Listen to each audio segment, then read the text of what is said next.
All right, we'll keep it in the NBA and move on to the Peach State, where the Atlanta Hawks they have fired head coach Lloyd Pierce after 2+ seasons.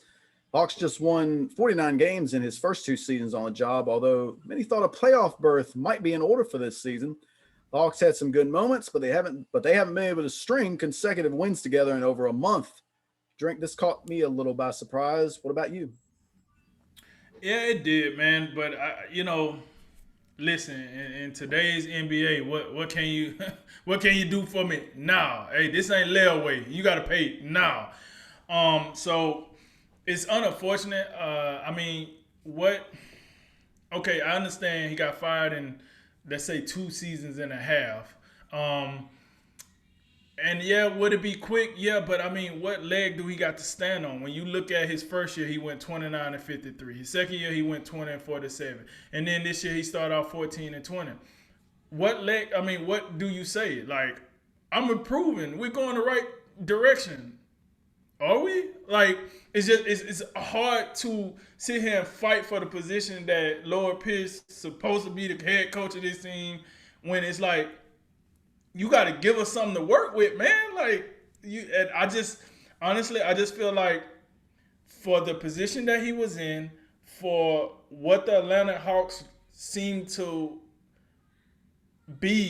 seemed to what they was gonna look like with all the off-season moves and what they started the season off as, and you got a cornerstone player in Trey Young, and you're in a good sports city, and all these things that they equate into the game, that he just ain't doing enough, man. I'm sorry, he ain't doing enough.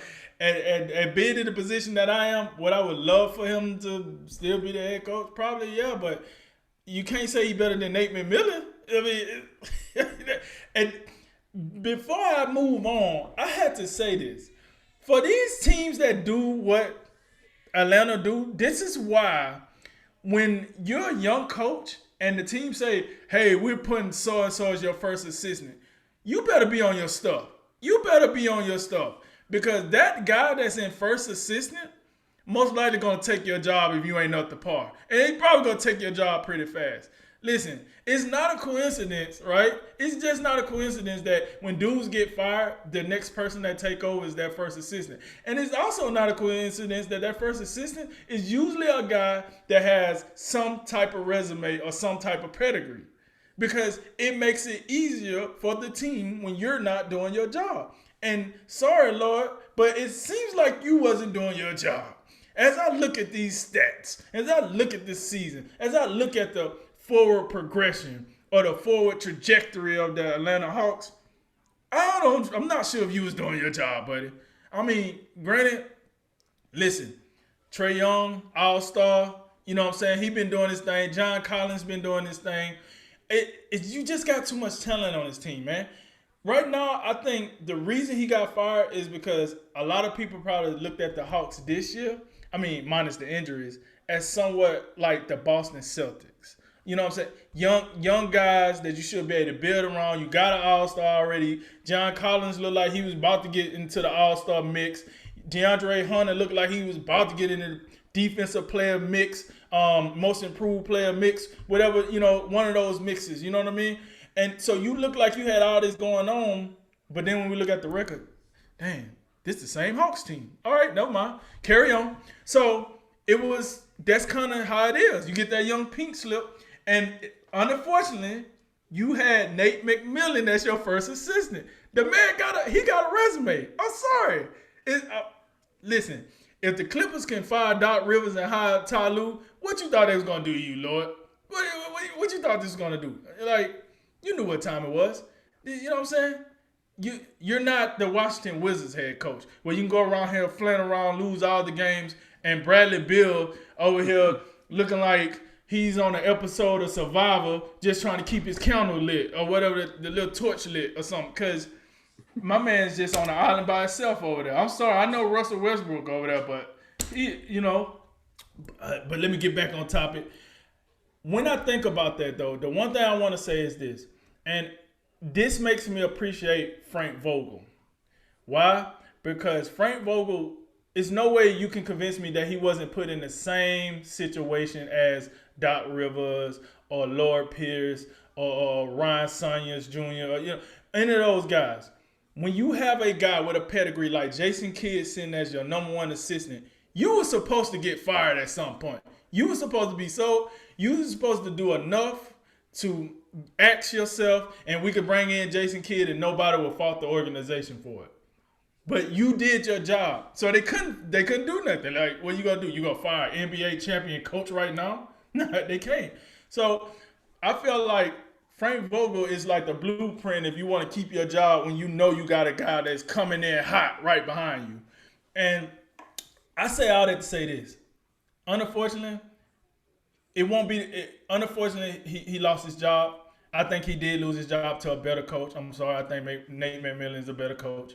For everything I've seen, he's a better coach. But this won't be the last time we see Lloyd Pierce. He'll go.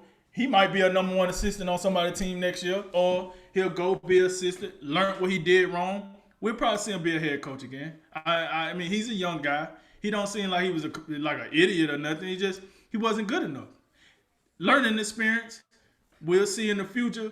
But I'm gonna say, it really didn't catch me by surprise once I realized how long he had actually been there. So it's the nature of the beast. It's how the game go.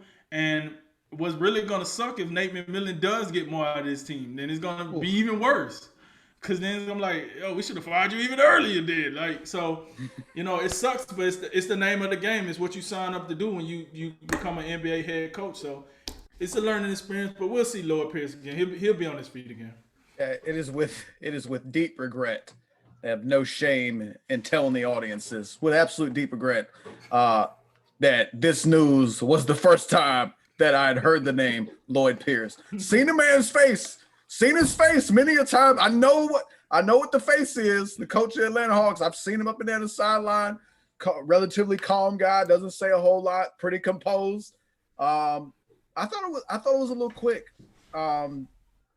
These things, some of these things take time. When you're starting ground from the bottom, literally rock bottom, as the Hawks were, they still trying to get the stench of the 4 All-Star Hawks that was fraudulent in itself from Mike Budenholzer years ago. They're a nice team, 60 wins, all the rest of it. But in the end, they were just a walking mat for LeBron James and company to make it to the NBA Finals.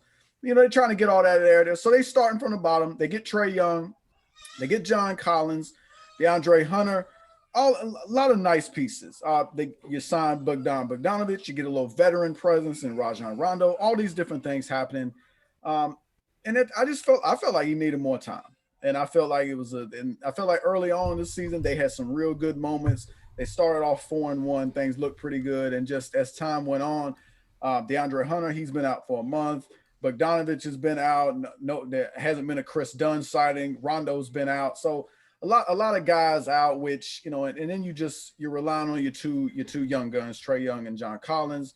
And it just hasn't been enough. And I just feel like the Hawks, management, they got impatient and they pulled the trigger. And the thought process has to be that Nate McMillan can get more out of this team. And he probably can. He probably can at that point, because I'm on record. When Nate McMillan got fired in Indiana, I don't think he deserved to lose his job there.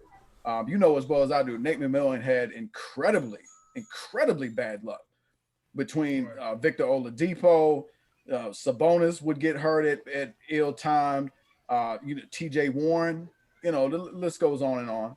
He didn't deserve to lose his job. So that's the one good thing. At least Nate McMillan has very deservingly so. He's got a great track record with Indiana. You remember when he coached Portland, they were pretty successful. So maybe this will give the Hawks the spark and they can get going. And I believe they won their first game with Nate McMillan head coaching last night. But this speaks to just the overall impatience in the NBA as far as coaches. And I think the NBA may be the worst league like this. I think NFL coaches get a little bit more leash than NBA coaches. I would probably say the NBA and college football. They might be up there. College football is probably one of the worst too. But yeah, I think the NFL and I think baseball managers get a little bit more leash. But I mean, in those sports as well, I mean, you can go up the road to Cleveland, and go last year, and you want to be a clown, you can get on out of here in a year, Freddie Kitchens. So this wasn't a Freddie Kitchens scenario, but in the NBA, think about this, because I want to throw these out there because I think they'll surprise you. 11 out of the 30 NBA coaches have been on the job for less than a year. Less than a year.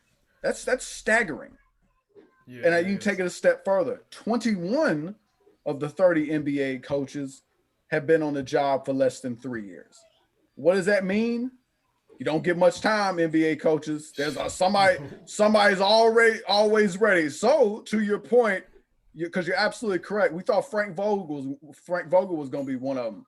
Frank Vogel ain't have no time for it, guys. Come on, we gotta win this guy. We gotta get in there and win the title. Because nobody is safe. You could win a Coach of the Year award, Dwayne Casey, and get canned next week. Right? It happens. I was just gonna say that. I was about to say Dwayne Casey is the exact. Like, what else you want me to do here? And you still get fired. And I just want to throw this out. That lets you know how much of a gem that Greg Popovich is. Yeah. He's a diamond in the rough. Greg Popovich been on the job 25 years. The next longest tenured coaches, the only coaches that have been at their spot for more than 10 years are Pop, Spoelstra, and Rick Carlisle. And then you've got the next one is Terry Stotts. Brad Stevens, because I still think of Brad Stevens as a relatively young coach. He's the fifth longest tenured coach right now. Again, only 9 coaches have been in their spot for more than 3 years. That's amazing. And nobody's safe. I mean, think about it. Doc Rivers last year for the Clippers, he gets let go. Billy Donovan. Think about Billy Donovan, the great job he did last year. He moves on. Right. I told you about Dwayne Casey. What about the coach for the Rockets? D'Antoni. Yeah, D'Antoni. I think we saw that one a little bit more coming. I think we got a little bit more understanding of that. But yeah, D'Antoni highly successful up to a point.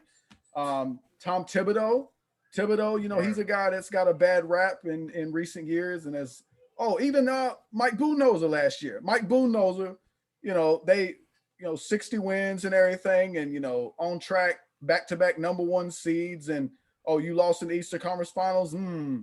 Not too sure about you anymore. Not too sure about him. So this is just this isn't. Although I think some of these fines are pretty unjust, I don't think this one is all that just. Although time will tell. I think Nate McMillan will get more out of this team. But the message is clear to NBA head coaches. You don't get much time.